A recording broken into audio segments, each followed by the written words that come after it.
Toronto's newest transit line has been in operation for just over a week now after years of cost overruns and delays. But now that it's finally up and running, was it worth the wait?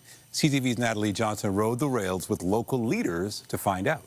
A week after the Eglinton LRT finally hit the tracks for service, three experts met up at a shiny new station. Amazing. To explore Toronto's newest transit line. I like that they're videos now.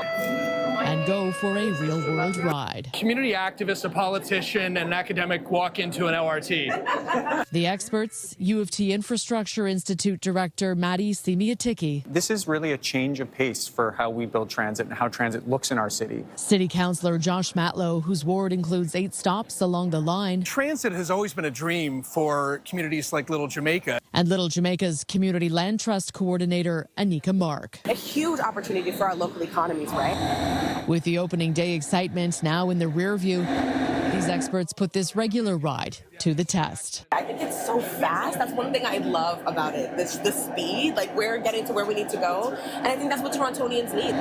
That speed is obvious in the underground portion of the line. For the underground part, I think people are really happy. But You'll see when we get to the above ground part, that's where there are still question marks, that the trains noticeably slow down. We were going really fast underground, and I could physically feel us slow down as we surfaced because Metrolinx did not ensure that there'd be transit signal priority, meaning that the train wouldn't have to slow down and stop at traffic signals. transit signal priority is now being implemented but won't be fully in place until May. The close distance between stations also means more stops. This is the missing middle that we often talk about in Toronto city planning debates.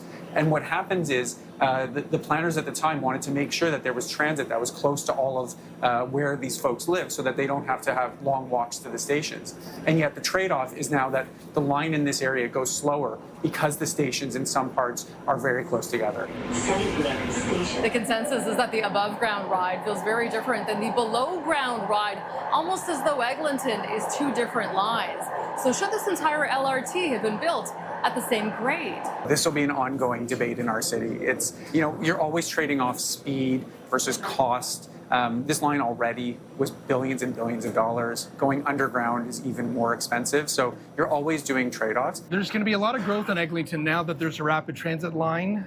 But, this took so long that even the Sign Center station's name got changed to Don Valley. It took that long when the government shut down the Sign Center. Matlow calling for a public inquiry into why the project was 6 years late and more than $1 billion over budget. But after years of crippling construction, there is finally a chance to start building back. Eglinton has always been a beautiful small business corridor, right? Like all the way through. And so there's so much opportunity for our small business to come back, be prosperous, utilize this line to bring new clients, connect with their existing clients, and connect with citizens across the city. You're starting to see development happening. And part of the reason we build these trains is to move people. The other reason is to catalyze great communities around them.